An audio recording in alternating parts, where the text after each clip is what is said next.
Hi, my name's Charlie and I've helped over 150 people win their PIP claims and I received PIP myself. I find when I'm working with people that the hardest thing is getting the individuals to explain how it feels to be inside their body. This is key to winning PIP. No doctor, no family member, no specialist can explain what it feels like to be you. Only you can do this. Doesn't matter what conditions you've got, we are all unique. That is what makes PIP really hard, okay? Now, when we do this, I am going to give you some examples. When we do this, when I work with clients, they always say something I've never heard before.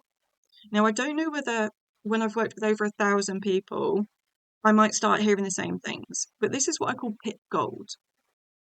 As we go through this guide, some of the things I say, you'll be like, yes, that's it. Okay, but you need more than that. You need to explain the ugly truth of how it feels to be you, okay? How you say it is the right way. Don't try and make it posh. AI can't do this for you. Let me just clarify, because there seems to be a bit of confusion with depression and anxiety when I've been working with people, okay? Right, so depression, obviously I'm not a medical professional, so this is my version of it, okay? Depression is where you're laid in bed, laid on the sofa, and you just cannot get the oomph to get up. What's the point? What's the point? There's no point.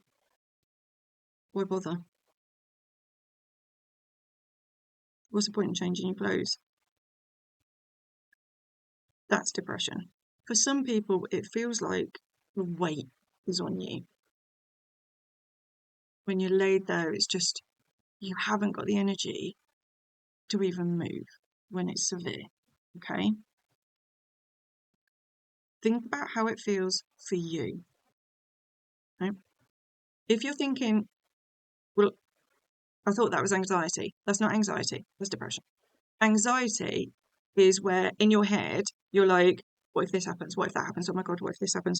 Well, so-and-so said that the other day. What did they mean? What are they do? Why are those people looking at me? That's anxiety, okay? Two different things, right? 80% of us diagnosed with chronic illness also suffer from depression and anxiety because living with chronic illness is shit, okay? It's shit, let's face it. We're also grieving. We're grieving for who we used to be. It's fucking hard living with chronic illness. So let's talk about how it could feel, okay? Now remember, it's got to be unique to you. It's just to steer you in the right direction, okay? Do you feel sad? Do you feel broken? Do you feel empty? Numb? Hopeless even?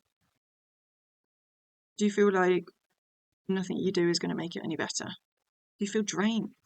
In your head, what are the thoughts you have about yourself?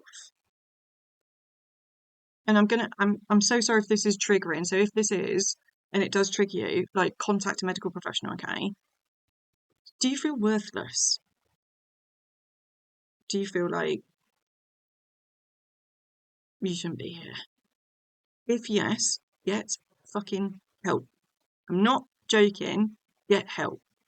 So I'm not joking, I'm not saying it mildly, get help. If you was a mild yes or a yes, get help. You are not on the right medication. Your medical professional doesn't get how bad it is. You've got to tell your GP and PIP what I call the ugly truth. Okay, I need you to be PIP blunt with them. Also, apart from the fact that I want you to feel better, PIP love it. It helps your claim if they can see that you're doing everything you can to help yourself. Okay, it really does help your claim. Get the right treatment. Keep pushing for treatment. If the GP changes your meds and in 4 to 6 weeks there's no improvement, go back to your GP. They've got to figure out the right meds for you. And there's a lot out there. They'll start with the most common ones and then they'll tweak. And it could be that you need a psychiatrist because psychiatrists can prescribe medications a GP can't. It could be that you need a combination of meds and CBT. Talk therapies, okay? Again, we're unique. And I know it's so hard because just getting off the sofa might be a challenge for you, but you've got to fight for yourself. As shit as it is and as crap as we are at it, okay? Have you isolated yourself? To be honest, most of us have. Most of us that are chronically ill, if it's physical or mental health, we either haven't got the physical energy or we're in too much pain to speak to people, or it's just overwhelming. So being isolated is a really, especially for you with depression, is a massive sign. Have you stopped like changing your clothes? How long has it been since you've had a shower or a bath? Are you tearful? Or are you the opposite? Are you absolutely lacking emotion because you feel down here? What PIP are interested in is how often you're doing things, the PIP activities. You need to watch the other videos, okay? Yeah, you need to watch the other guides, okay? How often you're doing things, and is there anyone in your life prompting, encouraging, nagging you? Watch the other guides I've got, but for fuck's sake, if you're still watching this, get help. Speak to your GP first. Be blunt.